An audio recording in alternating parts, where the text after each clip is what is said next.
Mister Jayant please relax. Janhvi मॅमच्या ब्रेनमध्ये internal bleeding झालंय.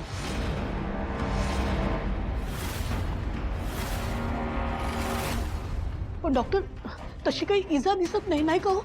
मग तरी असं कसं झालं? कधी कधी जास्त ताण घेतल्यामुळे पेशंटला ब्रेन हॅमरेज होतं आणि जान्हवी मॅमची मागील काही हिस्ट्री पाहता गेले कित्येक महिन्यांपासून त्या गायब होत्या आणि महाशिवरात्रीला अचानक सर्वांसमोर आल्यामुळे कदाचित त्यांना धक्का बसला आणि हाच धक्का त्या पचवू शकल्या नाही आणि म्हणूनच त्यांना त्रास होत आहे.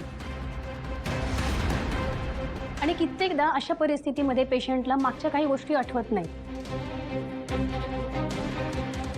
आणि हो, सगळ्यात महत्त्वाची गोष्ट, तुम्ही त्यांना ते आठवण्यासाठी फोर्सही करू नका, कारण त्यामुळे पेशंटला जास्त त्रास होऊ शकतो आणि त्यामुळे त्यांची मानसिक स्थिती चांगली राहील याकडे तुम्ही लक्ष द्या. मला कळत नाही अहो, हे सगळं काय झालं? असं वाटलं होतं आता आपली पोर आपल्याकडे आली, देव किती परीक्षा पाहणार आहे आपली आणि का? लक्ष्मी,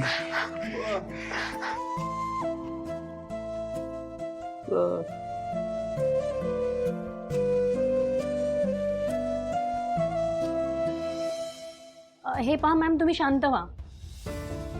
पेशंटची मेमरी जरी 100% परत येण्याची खात्री नसली तरी सुद्धा चान्सेस आहेत, कारण त्यांची रिकव्हरी खूप चांगली आहे.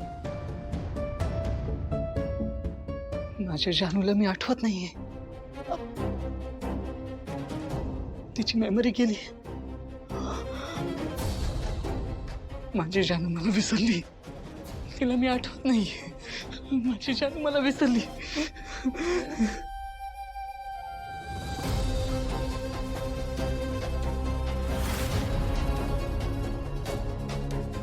माझी जानू मला विसरली, तिला मी आठवत नाहीये. ती मला विसरली. एक सगळ्यात महत्त्वाची गोष्ट लक्षात ठेवा. हे पहा, तुम्ही स्वतःवरून त्यांना काहीही आठवण करून देण्याचा प्रयत्न करू नका.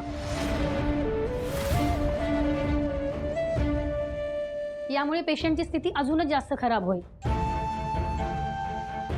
आणि तसंही आपण त्यांची नियमित तपासणी करू, त्यामुळे आपल्या काही गोष्टी अजून लक्षात येतील. आणि तुम्हाला अगदीच काही शंका वाटलीच तर तुम्ही मला विचारा, मी तुम्हाला त्यावर नक्कीच उपाय सांगेन. Thank you doctor. जयंतला जरा मी घेऊ.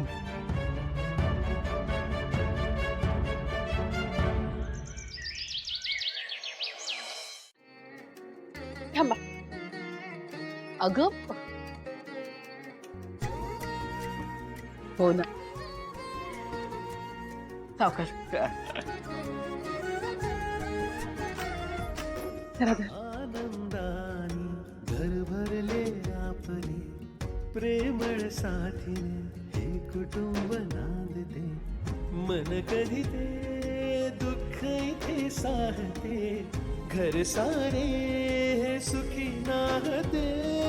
ही कुसुमायची वडिलांच्या छायेची, घर हे जण पृथ्वीवरी स्वर्ग वाटते.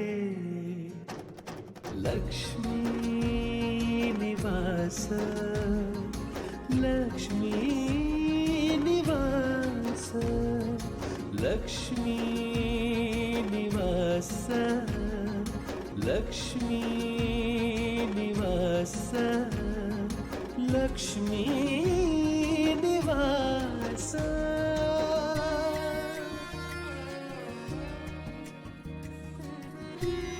जानू, आज तुला घरी आलेलं बघून खरंच खूप छान वाटतं. ताई, अगं मी आपल्याच घरी परत आले. तू असं म्हणतेस जशी की मी कुठेतरी गायब झाले होते.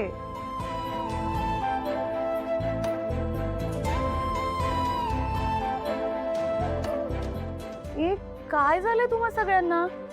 असे इमोशनल का होताय तुम्ही? चेहरा बघ कसा झालाय तुझा. अगं मला साधा तापच आला होता. हो नाही, तापच आला होता ना मला. हो तर हो. बरं चला आता जाऊयात का सगळ्यांनी आत? चल. आई, अगं भावना ताई बघ ना, उंबरठा अडवून उभी आहे जशी की मी मॅरिड आहे आणि आता ही मला म्हणणार आहे जानू उखाणा घेतल्याशिवाय तू आत यायचं नाही. भावना ताई, पण हे विसरू नकोस, माझं अजून लग्नच झालं नाहीये.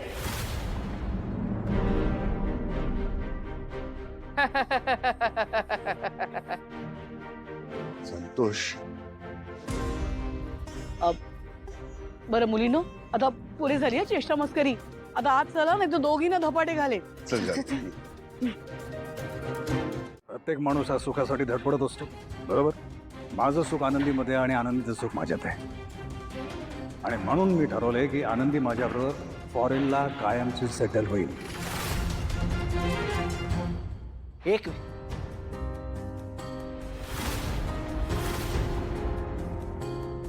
अहो, तुम्हाला काय बोलताय तुम्ही? तुम्हाला कळतंय का? वेड्यासारखं काही बडबडू नका हो. अहो, हे सगळं करण्याआधी आम्हाला विचारलं तुम्ही? शेवटी आनंदी आमची सुद्धा मुलगी हो. हो, दाखवा पेपर्स, दाखवा कुठले लिगल डॉक्युमेंट्स आहेत तुमच्याकडे जे प्रूव्ह करू शकतील की माझी मुलगी तुमची मुलगी आहे. ऐका ना श्रीकांतजी, मी पाया पडतो तुमच्या, पण प्लीज असं काहीतरी करू नका हो. ऐका ना प्लीज. सिद्धराज, मी ह्या मूडमध्ये नाहीये. माझा फक्त मुद्दा हा आहे की माझ्या मुलीला कसं समजवायचं. तुम्हाला पण खात्री आहे की आनंदी तुमचं सगळं ऐकते, तुम्ही इझिली तिला कन्व्हिन्स करू शकता. तर ठीक आहे, मी तुम्हाला सांगतो की तुम्ही तिला समजवा. तिला सांगा माझ्याबरोबर यायला. तिची समजूत काढायची तुम्ही आणि तिला माझ्याबरोबर फॉरेनला येण्यासाठी कन्व्हिन्स करायची.